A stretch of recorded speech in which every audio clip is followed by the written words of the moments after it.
Olá, seja bem-vindo, esse aqui é o Terceiro Sinal, eu sou o Adalberto Rocco, sou ator, iluminador e professor de teatro e hoje vamos falar sobre o que é produção.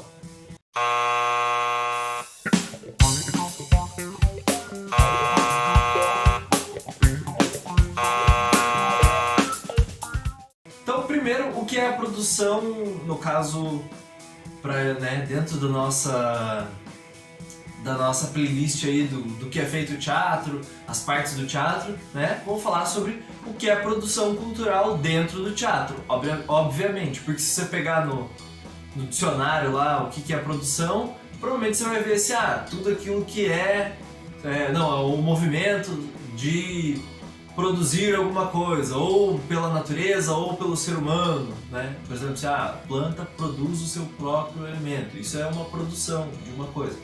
Mas não é disso que a gente está falando aqui, né? A gente está falando sobre tudo aquilo que está criando, né?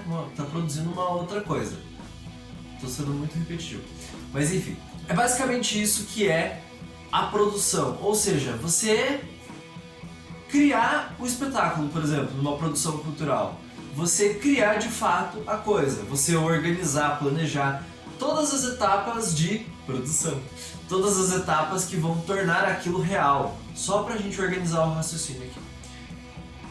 Todas as etapas que eu falei até agora no canal sobre do que é feito o teatro estão interligadas com a produção. Todas elas fazem parte da produção. De um espetáculo, por exemplo, de qualquer evento cultural. Digamos assim, fazer um vídeo aqui no YouTube, você tem todo o envolvimento de uma produção. No caso, você planejar, você gravar, você preparar isso para ser lançado e você colocar isso no YouTube. Isso é uma produção, no caso, audiovisual. Mas no teatro, mesmo esquema. Você escolher o texto, planejar como que vai ser feito tudo, chamar a equipe, organizar cada núcleo de trabalho, ter verba para isso, comprar as coisas, não sei o que. Todas essas etapas fazem parte da produção. E quem que vai comandar tudo isso? Quem que é o profissional que vai ficar responsável? São os produtores, ou no caso um produtor geral, diretor de produção. No teatro você vai ter como a figura-chefe, assim, o diretor de produção. Pode ter a figura de um produtor executivo, entre assistentes de produção ou só simplesmente produtores, que vão ser pessoas que vão cuidar dessa parte da produção e obviamente um produtor geral ou um diretor de produção vai ser o cara que vai comandar a produção inteira, e um produtor vai ser o cara que vai estar ali trabalhando na parte da produção efetivamente, no caso fazer com que todas essas partes andem, assim, digamos. Só pra gente pensar quando que surgiu isso. Se a gente for considerar não só o teatro ocidental, mas como toda a história do teatro, tecnicamente a produção é um tipo de etapa do processo que sempre existiu. E um tipo de profissional que sempre existiu, de formas diferentes, um tipo de profissional não, um tipo de função que sempre existiu. Só que, em formatos diferentes ali, e como um profissional que faça só isso, aí já dá pra gente entrar em controvérsias e tal, mas, por exemplo, na Grécia Antiga, lá, quando Aristóteles estudou, criou lá a poética, já tinha uma ideia de produção, porque as pessoas, às vezes, que escreviam o texto, elas também eram as que organizavam toda a apresentação. Elas concorriam pelo texto delas, mas elas também, de certa forma, estavam concorrendo ali pela organização do evento. Mas poderia ser que alguém tivesse só escrito o texto e o outro tivesse organizado tudo. Esse organizado seria a pessoa chamar os atores, achar quem ia fazer o texto, fazer os atores ensaiar, achar a roupa, tudo mais, e não sei o que. Seria meio que uma função já existente nessa época, por exemplo.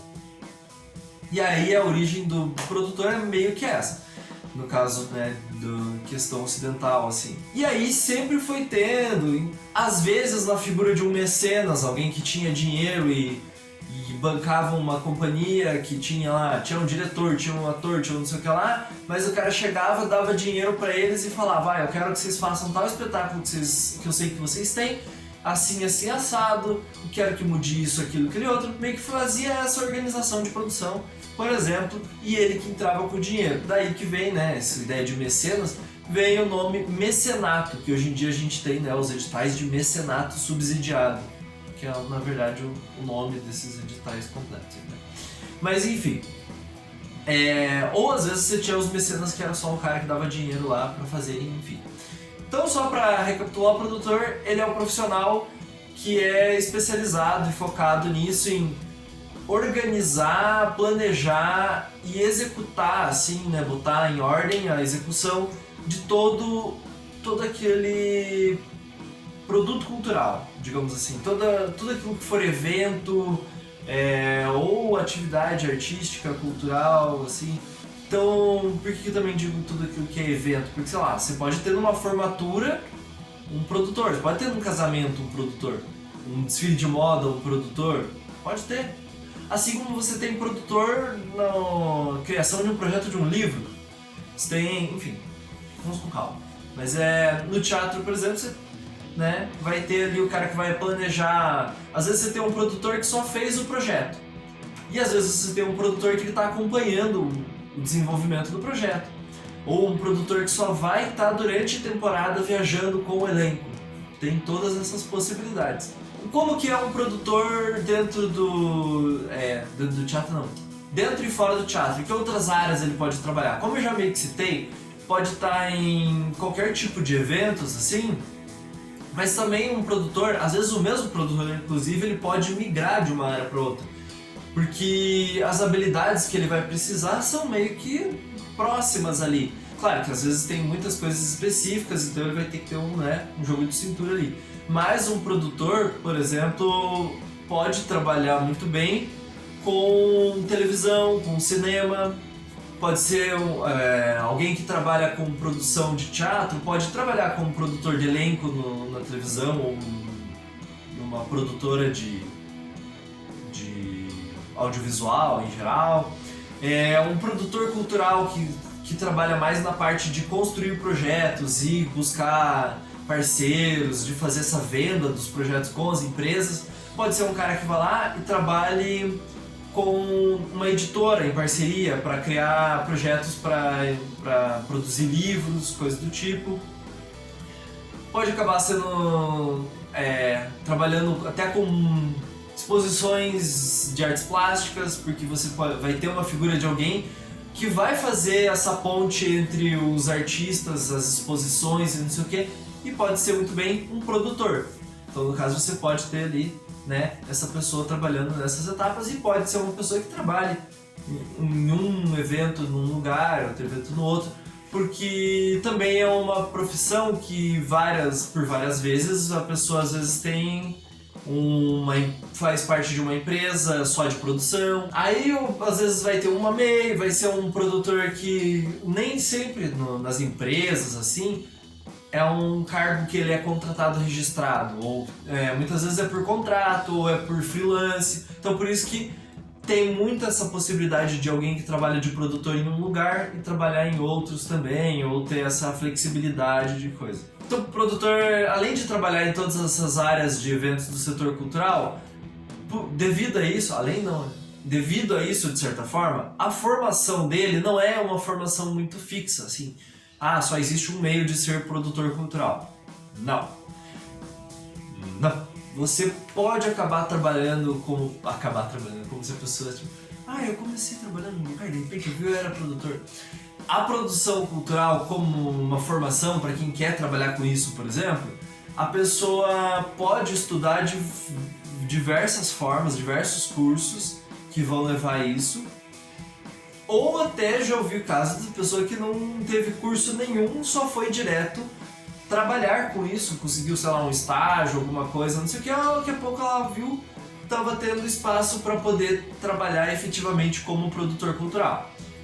Pode ser que daí a pessoa queira fazer daí o efeito contrário, né? Primeiro trabalhou, depois foi estudar para se especializar, ter mais propriedade, ou digamos, você quer estudar para depois ir trabalhar. Dica de lugar que eu sei que tem uma boa qualidade, de certa forma ali e tal, é, por exemplo, a Universidade Federal do Paraná, que tem um curso de graduação, que é... Agora eu não tenho certeza se é bacharelado ou ele é um tecnólogo, uma coisa assim, mas é uma graduação em produção cultural. Você pode então estudar na universidade, na graduação, voltada para produção. Tem cursos de especialização, às vezes a pessoa fez uma graduação em artes cênicas, genérico assim, né, meio geral, ou às vezes é uma artes cênicas que daí tem um foco mais para atuação. Aí a pessoa é ator e daí ela pode achar, sei lá, uma especialização ou até um outro curso que ela vai daí focar na parte de produção. Já vi pessoas às vezes que só tinham um curso de formação em áreas que agregavam um pouco, por exemplo, direito, como, né, dependendo da área de produção, assim, você vai acabar mexendo bastante com editais, ou até com patrocínio, com negociação com empresários e tal. E aí você precisa entender um tanto de linguagem mais técnica, mais jurídica, mais não sei o quê. Então, ter conhecimento em direito, por exemplo, ou direitos autorais também, né? São coisas que fazem a diferença. Então, por isso que às vezes tem também pessoas que são ligadas a essa área e que acabam trabalhando com produção sem ter um curso necessariamente de produtor cultural, porque a pessoa entende, né, de uma outra parte da tramitação. E por aí vai, tem outras possibilidades, como você ser formado só em alguma área artística e você ir fazendo outros cursos livres, assim, ou, né, aprendendo meio na prática ali a produzir os seus projetos, enfim, né, as suas obras ou obras de quem você quer ajudar ali e tal. E também vira uma forma de você, né, botar em prática ali os seus objetivos, suas criações, suas produções, né. Se vocês que assistiram esse vídeo concordam, comentem aqui. Se tem alguma informação, você é produtor, assistiu e falou assim, poxa, faltou essa informação. Pode comentar aqui, pode dizer se faltou algum detalhe, alguma coisa sobre a profissão do produtor ou sobre a função de produção cultural que não foi agregada aqui nesse vídeo. Podem comentar à vontade. Se você achou esse vídeo útil, compartilhe com quem você gostaria que visse esse vídeo. Dá aí um joinha, um gostei, que, né, a gente agradece e ajuda todo mundo a saber que esse vídeo é legal. Aproveita também para se inscrever no canal se você não é inscrito. E vai lá no Instagram, segue a gente no Instagram, canal Terceiro Sinal. Aproveita e manda lá alguma mensagem caso você tenha algum vídeo, alguma coisa que você gostaria de ver aqui também, ou pode pedir por aqui pelos comentários. Interaja conosco. Muito obrigado pela atenção de vocês e até o próximo vídeo do Terceiro Sinal.